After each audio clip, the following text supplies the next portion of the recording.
Salut, t'as acheté ton deck de structure Lee et tu veux le rendre jouable sur Spiritforge ou simplement t'aimes le deck? Eh bien aujourd'hui je vais te montrer une liste. Alors tout d'abord, qui est Lee Sin? C'est une légende body calm qui nous dit que pour 1, on peut l'engager et buff une unité alliée. Donc le deck va simplement se baser sur la synergie des buffs. C'est un deck plutôt fun, hein, à pas voir ça comme un deck très compétitif, mais vous pourrez vous amuser et prendre quelques parties lors de vos Nexus Knight. Comme Chosen Unit, on va choisir ce Lee Sin orange. Il nous dit qu'il a Accelerate et que les autres unités buffées sur son champ de bataille ont plus de might. Donc c'est plutôt pas mal parce qu'on peut naturellement buff des unités dans le deck. On n'a pas besoin de rajouter tant que ça de cartes de buff dans le deck, même je crois qu'on en a quasiment pas. Donc, comme carte dans le deck, on va avoir ce petit Navori Scout qui a simplement Deflect. C'est un body T4 qui du coup va être buff avec nous, du coup il sera 5, donc c'est plutôt cool d'avoir une unité Mighty sur le board. Mighty qui on rappelle est une unité qui a 5 de might. Et comme vous verrez, on aura par exemple un champ de bataille qui profitera de ça plus tard. Comme unité dans le set qui va pas mal améliorer le deck, on va jouer l'Aerelia Calme qui nous dit qu'elle a des flects et quand on la choisit ou qu'on la met ready, on peut lui donner +1 ce tour. Donc déjà, il faut rappeler que comme c'est quand elle se met ready, elle gagne +1, donc au début du tour, quand elle va se d'étape, elle va passer à 5 naturellement. Donc déjà partie du principe que l'Irelia a toujours 5 de might dans la moyenne. Dans le deck, on va facilement pouvoir la rentabiliser, donc c'est juste une bonne carte et c'est un body qui a déflect encore une fois, donc ça va permettre de ralentir la game pour l'adversaire qui, si jamais il veut nous la cibler, va simplement faire du moins. Comme carte dans le deck qui bénéficie des buffs, on va avoir le Simian Ancestor qui dit que quand il est buff, il se met ready. Et du coup, sur le T6, on va simplement pouvoir le jouer, faire effet de Lich pour le buff, et en gros, c'est un body qui accelerate. Donc c'est plutôt efficace, hein, ça va nous permettre de prendre des trades faciles et rapides, que ça soit en mid-game ou en late-game. Une carte qui nous permet de faire des petits tricks, on a le First Make qui simplement quand on le joue, on peut mettre ready une autre unité.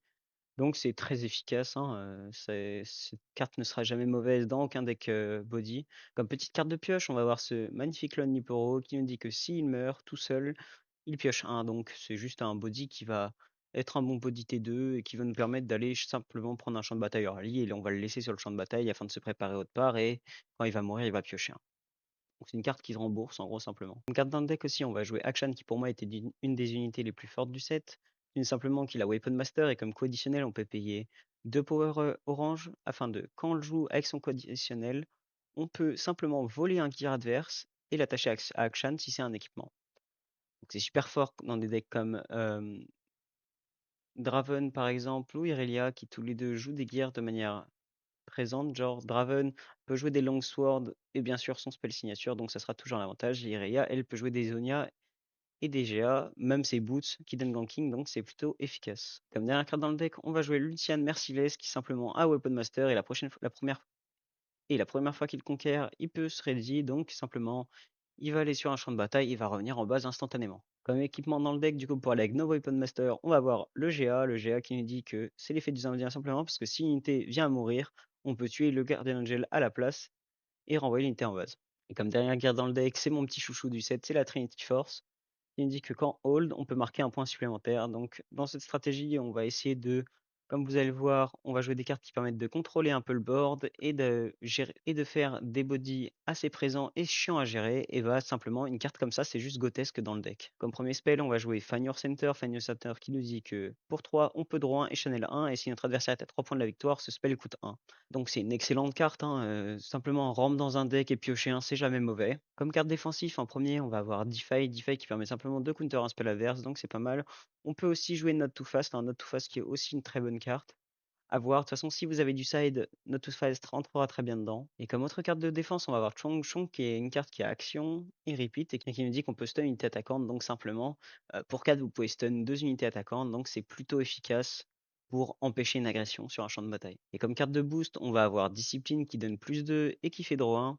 Donc par exemple sur notre Irelia, ça la fait monter à beaucoup de might pour 2 et en plus piocher une carte. Comme autre carte qui améliore la might de nos unités, on va jouer Punch First, qui est une action pour 1 et -2 et qui nous dit que on va donner 5 à l'unité ce tour.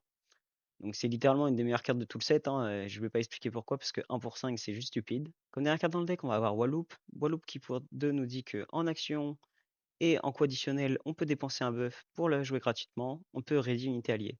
Donc ça va simplement pouvoir nous permettre de faire des petits tricks rapidement sur certains champs de bataille et reconquérir, retourner en base, etc., afin de sauver nos créatures. Donc un premier champ de bataille dans un deck buff, on va avoir le Monastery of Irana qui nous dit que quand on conquiert, on peut dépenser un buff pour draw 1. Bon bah, Si notre adversaire ne bénéficie pas des buffs, lui, de sa part, ça va simplement être un terrain neutre pour lui et nous va nous faire piocher tout au cours de la game. Comme autre champ de bataille, du coup, comme je l'ai évoqué plus tôt, on va bénéficier du fait d'avoir un Demighty dans le deck. Parce que si on conquiert avec ce champ de bataille et qu'on a une Mighty ou plus, on peut payer un afin de piocher un. Donc encore une fois, encore un terrain qui nous permet de piocher et de stabiliser la stratégie du deck afin de ne pas perdre la tempo de la game et de devenir un monstre en late game. Et comme dernier champ de bataille, pour quand on est deuxième, on va adorer l'Obelisk of Power qui nous dit que simplement, tous les joueurs vont commencer avec une rune supplémentaire au début de la partie et on a une très bonne curve sur le T4, donc jouer Obelisk of Power est juste excellent. Donc voici la decklist finale. Encore une fois, comme je l'ai dit plus tôt, Lee Sin c'est un deck fun. Si vous voulez vous amuser, c'est un très bon deck. Ça a des bonnes armes, sachant que comme je l'ai dit plus tôt, Akshan est une excellente carte dans le set. Irelia pareil. Si jamais vous ne trouvez pas d'Irelia, vous pouvez remplacer, hein, vous pouvez juste augmenter les ratios de certaines cartes. Moi je trouve que le deck est bien comme ça, mais je suis d'accord que le prix d'Irelia sera un problème, mais encore une fois, vous pouvez trouver des options budget totalement acceptables, genre un troisième Akshan ne sera pas mauvais, un autre Simian c'est pas mauvais non plus. Donc j'espère que la vidéo vous a plu, n'hésitez pas à la liker, à vous abonner, à mettre un commentaire, et je vous dis à la prochaine.